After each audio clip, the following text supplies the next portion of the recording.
సంఘ అధ్యక్షుడిగా నూతనంగా ఎన్నిక కాబట్టి రామకృష్ణ గారు మనతో ఉన్నారు. ఉద్యోగుల కోసం ఆయన ఏం చేయబోతున్నారు, రానున్న కాలంలో ఎటువంటి నిర్ణయాలతో ముందుకెళ్లబోతున్నారని ఆయన అడిగి తెలుసుకుందాం. ఉద్యోగుల సమస్యల పరిష్కారానికి మీరు ఎలాంటి చర్యలు చేపట్టబోతున్నారు? గత 5 ఏళ్లుగా ఉద్యోగుల సమస్యలు ఎక్కడున్నవి అక్కడే ఉండిపోయినాయి. వాటిని పరిష్కరించడంతో పాటు మిగిలిన ఉద్యోగులను అందరినీ కూడా కలుపుకుని ముందుకు వెళ్ళడంలో ఏం చేస్తారు? ముఖ్యంగా గత 5 సంవత్సరాల్లో ఆర్థిక పరంగా కానీ సర్వీస్ పరంగా కానీ ఉద్యోగులు ఎంతో కోల్పోవడం జరిగింది. గడిచిన నెక్స్ట్ 3 సంవత్సరాల్లో ఉద్యోగులకు సంబంధించిన ఆర్థిక విషయాలు, ఆర్థికేతర విషయాలు రెండు సపరేట్గా తీసుకుంటూ గవర్నమెంట్ దగ్గర ఏదైతే వెసులుబాటు ఉంటుందో ఆ వెసులుబాటు తీసుకుంటూ మన చంద్రబాబు నాయుడు గారు ఉద్యోగులతో చాలా ఫ్రెండ్లీగా ఉంటారు. ఉద్యోగుల సమస్యలు పరిష్కరించడంలో ముందుంటారు. కాబట్టి ఉద్యోగుల సమస్యలు ఎప్పటికప్పుడు సీఎం గారి దృష్టిలో తీసుకెళ్లి త్వరితగతిన పరిష్కరించడానికి కృషి చేస్తాం. ఇప్పుడు ఉద్యోగులకు సంబంధించి ప్రభుత్వం వచ్చిన తర్వాత ఈ 18 నెలల్లో మీరు ఏం చేశారు? ఇప్పుడు పదవి కూడా వచ్చింది కాబట్టి ఏం చేయబోతున్నారు? ఏదైతే కూటమి ప్రభుత్వం వచ్చిన తర్వాత 18 నెలలు గడవడం జరిగింది. ముఖ్యంగా ఇక్కడ సచివాలయంలో 2.5 సంవత్సరాల క్రితం ఎవరైతే ఎస్ఓలు అసిస్టెంట్ సెక్రటరీగా ప్రమోట్ అయ్యి రివర్షన్స్ తీసుకోవడం జరిగింది.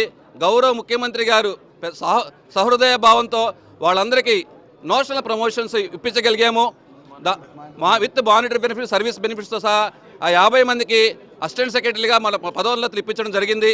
దానిలో ముఖ్యంగా థర్డ్ ఫోర్త్ బ్లాక్ మధ్యలో డ్రైనేజ్ వ్యవస్థ అస్తవ్యస్తంగా ఉండేది.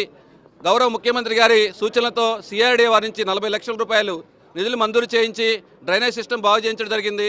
క్యాంటీన్లో కూడా ఉన్న డ్రైనేజ్ సిస్టమ్ని మెరుగుపరచడానికి కృషి చేస్తున్నాము. దాంతోపాటు ఎన్నో ప్రమోషన్ రిలేటెడ్ ఇష్యూస్ కానీ ఈ 18 నెలల్లో ప్రమోషన్లు ఇప్పించగలిగాము ఉద్యోగులకి. ఇలా ఎన్నో విషయాలు ప్రభుత్వంతో సన్నిహిత సంబంధాలతో నేను ముందుకెళ్తున్నాను. రాబోయే రోజుల్లో కూడా ఇదే విషయాలు ఏదైతే అపరిష్కృతంగా ఉన్నాయో సీనియారిటీ ఇష్యూస్ కానీ, రూల్ ఆఫ్ రిజర్వేషన్ ఇష్యూ కానీ, హౌస్ సైడ్స్ ఇష్యూస్ కానీ గౌరవ ముఖ్యమంత్రి గారి దృష్టికి తీసుకెళ్లి త్వరితగతిన పరిష్కరించడానికి ఎంతో కృషి చేస్తాం. గత ప్రభుత్వం సిపిఎస్ ఉద్యోగుల సమస్యలు వారం రోజుల్లో తీరుస్తామని చెప్పింది. ఇప్పుడు సిపిఎస్ ఉద్యోగుల సమస్య సచివాలయంలో కూడా ఉంది. దీనిపైన ఏం చేయబోతున్నారు? గత ప్రభుత్వం ఓపీఎస్ తీసుకొస్తామని చెప్పి జీపీఎస్ని ఉద్యోగుల మీద రుద్దడం జరిగింది. కానీ ఈ ప్రభుత్వం వచ్చిన తర్వాత 12 నెలలుగా ఉన్న ఆర్థిక బకాయిలు సిపిఎస్ కంట్రిబ్యూషన్ డబ్బులు అవ్వచ్చు కానీ ఏమైనా కానీ 10 నెలలు ఒక్క విడతే ఇవ్వడం జరిగింది. దాంతోపాటు సిపిఎస్ ఉద్యోగుల డిఆర్ఈఎస్ కూడా ఇవ్వడం జరిగింది. దీంతోపాటే మేము హామీ ఇచ్చున్నాము.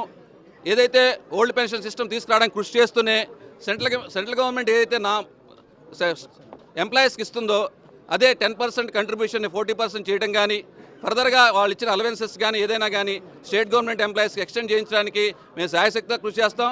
మీకు ముఖ్యంగా చెప్పదలుచుకున్నాను, 2017లో గౌరవ ముఖ్యమంత్రి గారు ఎంత పెద్ద మనసుతో దేశంలోనే ఎక్కడ లేని విధంగా సిపిఎస్ ఉద్యోగులకు గ్రాట్యుటీ ఫ్యామిలీ పెన్షన్ మంజూరు చేయడం జరిగింది. అది ఏ రాష్ట్రంలో జరగలేదు, ఆంధ్రప్రదేశ్ రాష్ట్రంలో జరిగింది. గౌరవ చంద్రబాబు నాయుడు గారి నాయకత్వంలో జరిగింది. ఇంకా సిపిఎస్ ఉద్యోగులకి ఓల్డ్ పెన్షన్లు ఇవ్వడంలో కూడా ముఖ్యమంత్రి గారు ముందంజలో ఉంటారని, దానికి రిప్రజెంట్ చేయడానికి మాకు అవకాశం వచ్చింది. తప్పనిసరిగా ప్రభుత్వం దృష్టికి తీసుకెళ్లి సిపిఎస్ ఉద్యోగుల సమస్యలు కూడా పరిష్కరించడానికి కృషి చేస్తాం. ముఖ్యమంత్రి గారికి, ఉప ముఖ్యమంత్రి గారికి, నారా లోకేష్ గారికి ఉద్యోగుల తరపున ఏం చెప్పదలుచుకున్నారు? ఎటువంటి రిప్రజెంటేషన్స్తో వాళ్ళ ముందుకు వెళ్ళబోతున్నారు?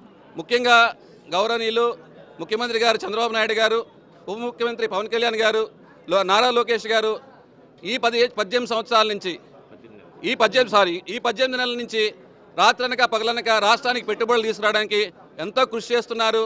వాళ్ళకి మేము అండదండగా ఉంటూ ప్రభుత్వానికి ఉద్యోగుల మధ్య వారధిగా పనిచేస్తూ ఉద్యోగుల సమస్యలు మేము పరిష్కరించడంతో పాటు ప్రభుత్వానికి కూడా మేము ఇవ్వాల్సిన సపోర్టు మా సచివాలయ సంఘం నుంచి పూర్తి స్థాయిలో ఇస్తాము. దీంతోపాటు గతంలో సచివాలయ సంఘం పెద్దన సంఘంగా ఉండేది. బయట ఏపీ ఎన్జిఓస్తో కానీ అమరావతి జేఏసీ వాళ్ళతో కానీ కలిసిమెలిసి ఉద్యోగుల ఇష్యూస్ రిప్రజెంట్ చేయడం జరిగేది. కానీ ఇప్పుడున్న పరిస్థితుల్లో లాస్ట్ 5 సంవత్సరాలు ఈ డిఫరెంట్ ఇష్యూస్ వల్ల మా సచివాలయ సంఘ అధ్యక్షుల వారు బయట ఇష్యూస్లో ఇన్వాల్వ్ అవడం వల్ల సచివాలయ సంఘ ప్రతిష్ట చాలా దెబ్బతింది. తిరిగి ఆ సచివాలయ సంఘ ప్రతిష్టను పునరుద్ధరించడం కోసం కష్టపడి పనిచేస్తాం. అన్ని సంఘాలను కలుపుకెళ్తాం. గౌరవ ముఖ్యమంత్రి గారికి మంచి పేరు తీసుకొచ్చేలాగా సచివాలయ సంఘ ఉద్యోగులందరూ పనిచేస్తారని నేను అందరికీ మనవి చేస్తున్నాను. సచివాలయ ఉద్యోగ సంఘాల్లోకి రాజకీయాలు చొప్పించిన పరిస్థితి ఉంది గతంలో. ఇకపైన ఎలా ఉండబోతుంది? రాజకీయాలతో ఉంటుందా లేదా రాజకీయాలతో సంబంధం లేకుండా ఉద్యోగుల శ్రేయస్సు కోసం పనిచేస్తుంది? సచివాలయ సంఘం అనేది ఎప్పుడు కూడా ఉద్యోగుల సమస్యలు వాటి మీదే, సచివాలయ ఉద్యోగ సమస్యల మీద పోరాటం జరిగేది. గత 5 సంవత్సరాల్లో దీని రాజకీయ కోణం పుల్లుకోవడం జరిగింది. మేము ఇవన్నీ దూరంగా ఉండదలుచుకున్నాం.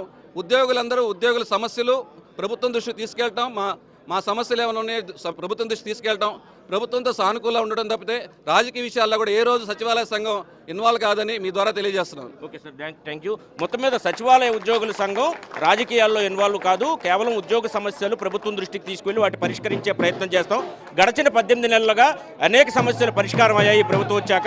ఇకపై మిగిలిన సమస్యలన్నింటినీ కూడా పరిష్కారం చేయడంలో తమ వంతు కృషి చేస్తామని చెబుతున్న పరిస్థితి ఉంది. ఇది ఇక్కడ పరిస్థితి. కెమెరా పర్సన్ రాంప్రసాద్తో సత్య, ఏబిఎన్ ఆంధ్రజ్యోతి, అమరావతి.